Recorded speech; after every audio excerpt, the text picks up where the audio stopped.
स्वागत आहे तुमचे आपल्या R1 मराठी कथा या चॅनेल मध्ये। तर मित्रांनो, या चॅनेलला लाईक करा, शेअर करा, सबस्क्राइब करा। आज मी तुमच्यासाठी माझा एक अनुभव घेऊन आले आहे। माझ्या घरी समजूने म्हणून नाव आणि स्थान बदलले आहे। मी 24 वर्षांची आहे आणि माझे शरीर 35-26-36 आहे। मी दिसायला सुंदर आहे आणि मी फक्त शाळेपर्यंत शिकले आहे। मग घरीच अभ्यास करून इग्नू मधून पदवी घेतली। माझ्या वडिलांचा स्वतःचा व्यवसाय होता आणि त्यांचा एक नोकर संजय होता। त्यांच्या ऑफिसमधून वडिलांचा टिफिन घेण्यासाठी तो अनेकदा दुपारी आमच्या घरी यायचा। तो मजेदार आणि बोलका होता आणि मला तो खूप आवडला। संजय येताच माझी आई स्वयंपाक उरकण्यात आणि टिफिन पॅक करण्यात किचनमध्ये व्यस्त असायची। संजय माझ्यापेक्षा लहान होता आणि ती खरा बास्टर्ड होता। तो मला शेजारच्या खोलीत घेऊन जायचा आणि माझ्या आंब्यांना आणि मांड्यांना चोळत असे। मी त्याच्यावर रागावल्यासारखं वागायचे, पण आतून मला मजा येत होती। म्हणूनच तो येताच मी स्वतः त्याच्या समोरच्या खोलीत जात असे, जेणेकरून तो येऊन मला स्पर्श करू शकेल। जेव्हा कधी माझी आई त्याला हाक मारायची तेव्हा तो डबा घेण्यासाठी स्वयंपाकघरातून पळत असे। अनेकदा त्याच्या विचारात हरवून मी माझ्या तुच्चीमध्ये बोटही घालत होते। संजय मला म्हणायचा की तू ब्रा नको घालूस, कारण त्यामुळे दाबण्यात मजा येत नाही। पण आई घरी असताना ब्रा न घालणं ही एक मोठी समस्या होती। आधीच माझे आंबे जास्त आल्याबद्दल ती मला शिव्या देत असे। आई म्हणते की जर तू ब्रा घातली नाही तर तुझे आंब्याचे मणुके दिसू लागतात। पण एके दिवशी मी ब्रा माझ्या स्कार्फखाली लपवून ठेवली, जेणेकरून आईला मी ब्रा घातली आहे की नाही हे समजू नये। संजय आला तेव्हा आई स्वयंपाकघरात होती। भाजी अजून कच्ची आहे म्हणून घाई करू नकोस, असे त्यांनी संजयला सांगितले। संजय म्हणाला ठीक आहे आणि तो माझ्या रूम मध्ये आला। आज संजयने माझा टॉप उचलला होता आणि ब्रा नव्हती, त्यामुळे तो खूप खुश झाला आणि म्हणाला आज मजा येईल निकिता। आणि मग त्याने त्याचा चेहरा माझ्या आंब्यावर ठेवला आणि माझ्या मणुक्याला चुंबन आणि चोखू लागला। मी माझा हात त्याच्या पॅन्टवर ठेवला आणि त्याचा कडक सोठ्या पकडला।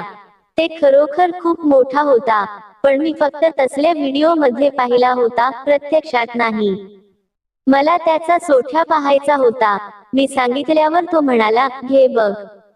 मी त्याची पॅन्ट उघडली आणि त्याचा सोट्या बाहेर काढला। ते लोखंडी रॉड सारखा गरम झाला होता, पण जेव्हा मी स्पर्श केला तेव्हा सोट्याची त्वचा खूप मऊ वाटली। संजयने पुन्हा माझे आंबे दाबले आणि ते चोखायला सुरुवात केली। मग आईने त्याला हाक मारली आणि तो म्हणाला, दीदी, भाजी पण तयार करायची होती। त्याची असहायता पाहून मला हसू आले। माझ्या तहानलेल्या ओल्या तुच्चीमुळे मी पण दुखी होते, पण इतक्या कमी वेळात काहीच घडू शकले नसते हे देखील मला माहीत होते।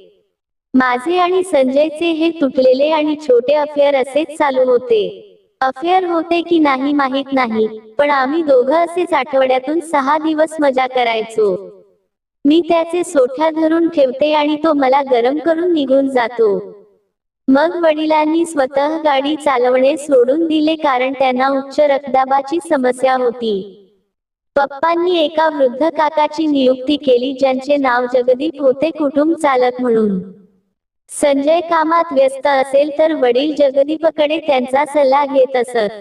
मग माझी आई आजारी पडली आणि वडील तिला दवाखान्यात घेऊन गेले। पप्पांनाही आईसोबत राहावे लागले, कारण डॉक्टरांनी त्यांना आठवडाभर ऍडमिट केले होते। पप्पांनी संजयला घर सांभाळायला सांगितले। आता मी जेवण बनवायचे आणि तो दिवसातून 2दा आई बाबांसाठी टिफिन घेऊन हॉस्पिटलला जायचा। पहिल्याच दिवशी संध्याकाळी हॉस्पिटलमधून आल्यावर मी त्याच्यासाठी जेवण बनवले। माझ्या एका मैत्रिणीशी बोलत असताना मी तिला गर्भधारणा टाळण्यासाठी एका टॅबलेटचे ब्रँड नाव विचारले होते। तिने ते संजयच्या प्रिस्क्रिप्शनमध्ये लिहून घेतले आणि वैद्यकीय डॉक्टरांकडून मिळवले। मेडिकल व्यक्तीने संजयला ओळखले आणि विचारले की तो कोणासाठी घेऊन जात आहे। मूर्ख संजयने सांगितले की सरांच्या मुलीने ऑर्डर दिली होती। दुकानातले सगळे हसले आणि त्याने एक नाही तर 10 गोळ्या आणल्या होत्या। मी त्यांना लपवले। मग आम्ही दोघे ड्रॉइंग रूम मध्ये बसून टीव्ही बघत होतो। माझ्यासोबत रात्र घालवण्याच्या विचाराने तो उत्साही दिसत होता। या तरुण नोकराच्या सोठ्याने माझी तुच्ची उघडली जाईल याचा मलाही आनंद झाला.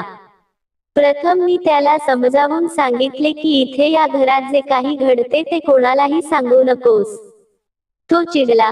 तो येण्यापूर्वी मी माझी ब्रा आणि पेंटी काढली होती. संजयने माझ्या आंब्यावर हात ठेवला आणि दाबत राहिला. त्यानेही माझ्या गालावर 2 चुंबन दिले आणि तो पुढे जायला थोडा असहाय दिसला. मी म्हणाले, काय झालं? तो म्हणाला, मॅडम, हॉस्पिटलमध्ये करायला हरकत नाही का? मी म्हणाले, टेन्शन घेऊ नकोस, आयुष्यात अशी संधी क्वचितच मिळते. त्याने माझा स्कर्ट वर केला आणि माझ्या तुच्चीकडे पाहू लागला. मग आम्ही दोघी ड्रॉइंग रूम मध्ये सोफ्यावर बसलो होतो. तो खाली जमिनीवर बसला आणि लगेच माझे दोन्ही पाय उघडले जेणेकरून माझी तुच्ची नीट दिसू शकेल. आणि मग त्याने त्याचे तोंड माझ्या केसाळ तुच्चीत घुसवले. त्याला जागा देण्यासाठी मी माझे पाय आणखी उघडले. तो माझी तुच्ची चाटू लागला आणि त्याची जीभ माझ्या तुच्चीचे छिद्र शोधत होती. मी माझ्या बोटांनी माझी तुच्ची उघडली आणि तो मूडमध्ये येऊन माझी तुच्ची मधला गुलाबी शेंगदाणा चाटू लागला. मी पूर्वी कधीही इतकी उत्साहित झाले नव्हते. मग मी म्हणाले, संजय, मला तुझा सोट्या दाखव. तो उभा राहिला आणि त्याने सोट्या बाहेर काढला. तो पातळ होता पण त्याचा सोट्या जाड आणि लांब होता. मी ते माझ्या हातात धरले आणि मग तोंडात घेतले आणि चोखू लागले. मी माझ्या तोंडात मशरूम सारखा पुढचा भाग घेतला. आतून काही गुळगुळीत थेंब आधीच बाहेर पडत होते. संजय जेवायला उत्सुक दिसत होता. त्याची इच्छा होती की मी माझे पाय उघडावे आणि शक्य तितक्या लवकर त्याचा सोट्या माझ्या तुच्चीमध्ये घालावा. मी म्हणाले, चल, माझी तुच्ची अजून थोडी चाट. तो माझ्या तुच्चीला किस करू लागला. माझ्या तुच्चीचे केस त्याच्या नाकात घुसले होते. तो म्हणाला, जेवल्यानंतर मी आज तुझी तुच्ची साफ करीन निकिता. मग त्याने त्याचा सोट्या तुच्चीवर ठेवला आणि मध्ये घालायला सुरुवात केली. पण त्याचा सोट्या घसरला. तो म्हणाला, तुझी तुच्ची खूप टाईट आहे. मी म्हणाले, तू थोडं तूप माझ्या तुच्चीवर लगेच मध्ये जाईल. त्याने पुन्हा घातला पण आत गेला नाही. मी म्हणाले, आता? तो म्हणाला, थांब. तिथे पडलेली पॅराशूट खोबरेल तेलाची बाटली त्यांनी आणली आणि त्याचे थेंब त्याच्या सोट्यावर सोडले. मग त्याने माझ्या तुच्चीवर थोडे तेल लावले. मग त्याने सोट्या तुच्चीवर ठेवला आणि ढकलला. यावेळी तेल लावल्यामुळे सोट्या आत शिरला. तो वरून अजून जोरात ढकलायला लागला आणि प्रत्येक धक्क्याने सोट्या हळूहळू आत जात होता. आणि मग त्याने जोरदार धक्का दिला. माझ्या तुचीचा पडदा फाटला आणि त्यामुळे मला खूप वेदना झाल्या. मी किंचाळण्याआधीच त्याने हाताने माझे तोंड बंद केले. त्याचे जाड आणि लांब सोठ्या माझ्या तुच्चीत पूर्णपणे घुसले होते आणि रक्त निघत होते. तिने काही वेळ सोट्यामध्येच तसाच सोडला आणि मग तो मला हळूहळू चोखू लागला. सुरुवातीला त्याचा जोर खूपच मंद होता, पण हळूहळू तो वेग वाढवत राहिला. आता मला त्या धक्क्यातून खूप मजा येत होती. मध्यभागी तो माझ्या आंब्यांना मसाज करायचा आणि माझे ओठ चोखायचा. माझा उत्साह पूर्ण वाढला होता. मी पण माझी कंबर वर खाली हलवत त्याला आधार देऊ लागले. पहिल्यांदा सोट्या घेतल्याने मला पण मजा येऊ लागली. त्याने मला 5 मिनिटे जोराने जवले आणि मग म्हणाला, आणि त्याच्या सोट्यातून द्रव माझ्या तुच्चीत वाहत होता. त्याला माझी चीर खोलवर जाणवली आणि त्याने माझ्यावर उडी मारली. काही वेळ आम्ही असेच होऊन राहिलो. जवळपास मध्यरात्र झाली होती. मग संजयने हळूच सोट्या बाहेर काढला. त्यावर द्रव आणि रक्त होते जे आधीच सुकले होते. त्याने मला उभे केले आणि मग मी उभा राहू शकले. आम्ही दोघांनी बाथरूममध्ये अंग धुतले. त्यानंतर त्याचा सोट्या पुन्हा जड होऊ लागला. त्याच्या सोठ्याला इतके धक्के बसले होते की तेव्हाही त्याला वेदना होत होत्या. मग मी माझी तुच्ची आणि त्याचा सोट्या टॉवेलने पुसला आणि पुन्हा आम्ही सोफ्यावर आलो. तो म्हणाला, निकिता, आता मी तुझा स्कर्ट बनवतो. तो म्हणाला, मला केस नसलेली तुझी तुच्ची जवायची आहे. त्याने वडिलांचा रेझर आणि क्रीम आणली. त्याने माझ्या तुच्चीवर फेस केला आणि मग मी माझे हात गुडघ्याखाली ठेवले आणि माझी तुच्ची खूप रुंद उघडली आणि खाली बसले. त्याने माझे केस काढण्यासाठी वस्तरा वापरला. मग त्याने माझी तुच्ची साफ केली आणि म्हणाला, आता बघ माझ्या प्रियाची तुच्ची कशी चमकत आहे. आणि मग तो खाली उतरला आणि पुन्हा माझी तुच्ची चाटू लागला. आणि मी पण पुन्हा उत्तेजित झाले. त्याचा सोट्या दुसऱ्या वेळेस मध्ये बाहेर करायला तयार होता. खरंच ती पहिली रात्र खूप सुंदर होती. रात्रभर तो पुन्हा पुन्हा माझी तुच्ची मागत राहिला. आणि मी सुद्धा देत राहिले, कारण आज मला पण त्याचा सोट्या घेऊन पूर्ण मजा येत होती. आतापर्यंत आमचं अफेअर फक्त टच वरच होतं, पण आज ते जवळपर्यंत पोहोचलं होतं, त्यामुळे मला पण त्याला थांबवायचं नव्हतं. संजयने पण माझ्या तुच्चीची खूप वाट पाहिली होती. रात्रभर जेवल्यानंतर सकाळी मी आधी माझे रक्ताने माखलेले कपडे पिळून मग मशीनमध्ये ठेवले. मग मी संजयला थोडा वेळ झोपायला सांगितले. मी आई बाबांसाठी नाश्ता बनवते म्हणाले. नाश्ता करून संजय परत आला आणि म्हणाला, प्रिये एकदा करूया का? मी म्हटलं, रात्रभर केलं ना.